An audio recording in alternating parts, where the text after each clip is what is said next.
Teve uma época em que os videogames não eram lançados no mundo todo ao mesmo tempo. Cada região recebia os consoles em momentos diferentes, e o PlayStation 2 também passou por isso. Enquanto o Japão já se divertia com o novo console da Sony, o resto do mundo só acompanhava pelas revistas e sonhava com um dia em que ele chegaria por aqui. E como o PS2 completa 25 anos agora, eu decidi fazer uma viagem no tempo e mostrar uma reportagem especial da revista GameStation, que saiu quando o console ainda era novidade lá no Japão. O mais legal é que eu tenho essa revista em mãos aqui comigo. Quem comprou foi meu irmão, voltando do trabalho em uma feirinha aqui da cidade há muito tempo. Desde então eu cuido dela com o maior carinho. Com a imagem de Jin Kazama, protagonista de Tekken na capa, a revista destaca bem o PlayStation 2. Com uma frase bem sensacionalista que dizia: "Este homem não existe. Sua imagem perfeita só foi possível graças ao novo console que está revolucionando o mercado." Sensacionalismo talvez seja uma palavra forte, já que na época as pessoas realmente achavam que o PlayStation 2 era o ápice dos gráficos em videogames. Lembrando que a revista não focava totalmente só no PlayStation 2. Ela também abordava o Dreamcast, o Nintendo 64, o PlayStation, que eram os videogames vigentes da época. Comentava sobre os lançamentos, aqui na capa também tem o Crazy Taxi, Tony Hawk Pro Skater, Siphon Filter 2 e vários outros aqui também. Com a matéria se iniciando com os dizeres: PlayStation 2, o console que chegou para revolucionar o mundo dos games. O primeiro parágrafo aborda: lançado no Japão em março, o PlayStation 2 superou todas as expectativas de vendas. Foram quase 1 milhão de aparelhos nos primeiros 3 dias, porque ele é muito mais do que apenas um console para rodar um game. Ele roda filmes em DVDs, CDs de músicas e futuramente estará interagindo com a internet. É tão poderoso que algumas peças podem até ter uso militar para guiar mísseis. Caralho, o maluco é brabo. Porra! Logo depois, a revista destaca mais 5 páginas voltadas a falar de jogos que já foram lançados para o PS2 no Japão. Eu vou citar os jogos aqui de maneira rápida pra gente ir logo pro assunto principal do vídeo. Além de Tekken Tag, Ridge Race 5 e Street Fighter EX 3, a revista destaca também Evergrace, jogo da FromSoft, que já dava as caras lá no início do PS2, Gran Turismo 2000, que era basicamente uma tech demo do Gran Turismo 3, o outro é o Jinkyohu World Soccer, que é o conhecido aqui no ocidente como o Internacional Super Soccer, que era a linha da Konami de futebol mais arcade, porque o Win Eleven /PES era a pegada mais simulação realista. O outro é o Exterminator, que é um survival horror com pegada de ação desenvolvido pela Sony. Eternal Ring, mais um jogo desenvolvido pela FromSoft, que era basicamente um sucessor espiritual de Kingsfield, outra série de RPG deles que fez sucesso no PS1. Step Selection, um jogo de dança genérico. Drive Motion Typer S, um jogo de corrida da Square que focava em pistas noturnas. Genkikukan, um jogo de esporte também feito pela Square, focado em beisebol, um esporte bem popular lá no Japão. Kessen, um jogo de estratégia da Koei, focado em batalhas do Japão feudal. Snowboard Supercross, mais conhecido como SSX, que foi o primeiro jogo do selo EA Sport Big e que foi um destaque do ano, sendo um dos mais bem avaliados. Fantavision, um puzzle que envolvia fogos de artifício. E por último, Sylphid, que é um belíssimo shmup e que tem vídeo review aqui no canal. Vou deixar aqui no final do vídeo para vocês estarem indo lá, dar uma olhada. O engraçado é que na revista aqui eles colocaram o nome Sylphid com um Y. E chegamos ao que interessa. A revista destaca: saiba por que a chegada do PS2 mudará totalmente o conceito de diversão no mundo. O fenômeno chamado PlayStation 2. Inicialmente chamado de New PlayStation, ele acabou sendo batizado oficialmente de PlayStation 2. Apesar de recém-chegado ao mercado, o novo console da Sony já está dominando grande parte do mercado de videogame. Mais do que se tornar uma preferência quase unânime entre os consumidores, ele acabou virando um sonho de consumo. A revolução Sony já havia acontecido no final de 1994, época da chegada do PlayStation 1. Até então, o mercado de games se resumia praticamente entre Sega e Nintendo. O aparelho da Sony tinha como ponto positivo uma grande capacidade de processamento de imagem e de som muito superior na época. A seu favor ainda, o PS1 tinha um sistema operacional e uma arquitetura de programação simplificada, que permitiu o desenvolvimento de novos jogos de forma mais fácil. Aliada a uma política amistosa em relação às soft houses, grandes companhias passaram a desenvolver jogos para este console. Depois da adesão das poderosas Namco e Square, muitas outras soft houses decidiram entrar no projeto.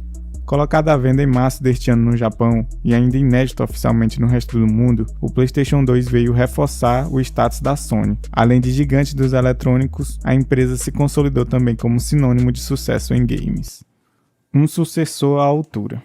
Quando o novo projeto da Sony foi anunciado em março do ano passado, a empresa apresentou à imprensa uma nova máquina de 128 bits. Demos em tempo real foram exibidas para mostrar o poder dos chips. Namco Square, as primeiras soft houses aliadas à Sony, já havia recebido da companhia o kit de desenvolvimento para testar a capacidade do sistema e começar a criação de jogos. 6 meses depois, em 13 de setembro de 99, a Sony anunciou a data de lançamento do PS2, 4 de março para o mercado japonês, e o preço estabelecido foi de 39.800 ienes, cerca de $379. Foi também mostrado pela primeira vez o revolucionário design do aparelho, com seu visual escuro, de linhas estriadas e a interessante possibilidade de usar na posição horizontal ou no formato torre na vertical, através do uso de diferentes bases vendidas separadamente. O controle DualShock 2 era uma evolução do anterior, mas com um visual mais escuro em funções analógicas. O Memory Card, conceito que a própria Sony introduziu, ficou mais rápido e com muito mais capacidade de armazenamento. Vendagens e lucros inéditos.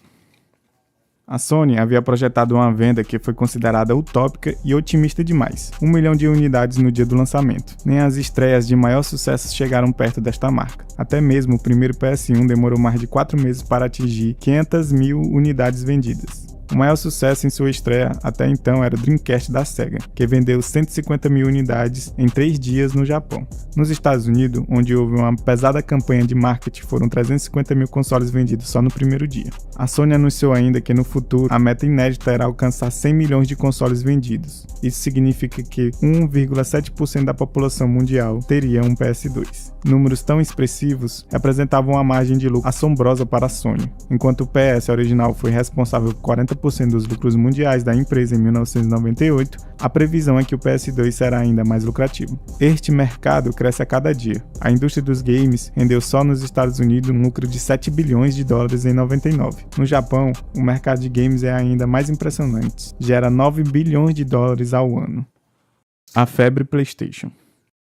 Antes do lançamento do PS2, algumas lojas receberam mais de 10.000 encomendas. O próprio site oficial de vendas da Sony entrou em colapso ao receber mais de 100.000 visitantes simultaneamente encomendando um PS2. 2 dias antes dos lançamentos oficiais, a febre PlayStation 2 se espalhou por todo o Japão e as pessoas começaram a formar filas diante das lojas para garantir seus aparelhos. No dia do lançamento, 4 de março, as lojas abriram mais cedo e os estoques de PS2 se esgotaram em horas. Todos os consoles postos à venda e os que haviam sido encomendados acabaram em 3 dias. A Sony quase conseguiu atingir sua meta de estreia, mas o número chegou bem perto, 980.000 unidades, apenas 20.000 a menos que o previsto. O consenso na indústria é que o PS2 venderá 100 milhões de unidades no mundo todo nos próximos 5 anos. Adaptação dos jogos. O PS2 vem sendo um sucesso absoluto. A capacidade do PS2 é muito grande. Além do processador central, há ainda 2 coprocessadores chamados V0 e V11, utilizados para auxiliar o processador central dividindo as tarefas. Estes 2 coprocessadores são essenciais para utilizar o poder do console. O problema é que os primeiros jogos nem mesmo acessam estes VUs, deixam um processador central trabalhando sozinho, sobrecarregado de informações. Mais que um videogame. O segredo do novo equipamento é um poderoso chip desenvolvido em parceria com a Toshiba, o Emotion Engine. É capaz de executar o dobro de operações por segundo do Pentium 3. De 733 MHz, esse pequeno monstro é responsável pelas imagens tridimensionais e os sons digitais dos jogos. Por parecer esquentar demais, o chip do PS2 talvez leve a Sony a instalar um segundo sistema de ventilação na máquina. As especificações do PS2 o capacitavam a disputar o mercado da nova geração, exceto em 2 pontos nos quais perdia em capacidades para o Dreamcast da Sega. A memória para vídeo é de 4 MB, contra 8 MB do Dreamcast, e o processador sonoro de 48 canais contra 64 canais dos sistemas da Sega. Fora isso, tem a seu favor o processador do portal I/O, que permite ao aparelho rodar os games e acessórios do primeiro console, aumentando o acervo. No caso aqui é uma retrocompatibilidade. E a possibilidade de assistir filmes em DVD. A Sony anunciou que o PS2 não seria apenas um videogame, mas um sistema rumo ao futuro do entretenimento digital em rede, Segundo o próprio Ken Kutaragi, presidente da Sony, o console integraria em 2001 um sistema para conexão de rede por mecanismo de alta velocidade. O console é realmente muito mais que um simples videogame. Ele incorpora a capacidade de rodar filmes em DVD, tocar CDs de áudio e é tão potente que o governo japonês limitará a exportação do aparelho porque alguns dos componentes podem ter uso militar, servindo para guiar mísseis. Mas a revolução do console se dará quando ele passar a trabalhar efetivamente com a internet. A Sony pretende conquistar este mercado em rede e fazer disso um padrão para os consoles da nova geração. Isso graças ao sistema de conexão em alta velocidade e o disco rígido de alta capacidade a serem lançados em 2001. Assim, o console promete oferecer não só partidas online e navegações pela internet, mas também comércio eletrônico, recepção e envio de e-mails, e a possibilidade de baixar conteúdo da rede, como músicas, softwares, vídeos e upgrades de jogos. Disputa acirrada. Em contrapartida ao otimismo da Sony e de seus produtores, está a preocupação dos concorrentes. Com todos esses recursos disponíveis, o PS2 causou uma competição acirrada entre os demais equipamentos. Durante o evento da Square Millennium, que ocorreu em janeiro no Japão, a Square anunciou os 3 próximos títulos da série Final Fantasy: Final Fantasy IX, X e XI, sendo 2 deles para o PS2. Isto, por si só, já é um fato que determina a preferência de um grande público do Japão. Porém, Final Fantasy XIV será um game totalmente online, e para ter sucesso, um jogo desse tipo deve alcançar um público muito grande, tanto que o game será lançado também para o PC. A Square também já mostrou interesse em desenvolver jogos para os novos consoles Dolphin e Xbox. Visando o sucesso online de Final Fantasy XIV, não será difícil que a empresa decida lançá-lo em várias plataformas, o que indica uma concorrência mais equilibrada entre os consoles da nova geração. O novo PS2 é parte de uma estratégia mirabolante da Sony de transformar-se em uma das maiores de mídia da internet. O objetivo é vender uma variedade de conteúdos digitais. Deve dar certo, já que desde o anúncio do lançamento do PS2, o valor das ações da Sony não pararam de subir.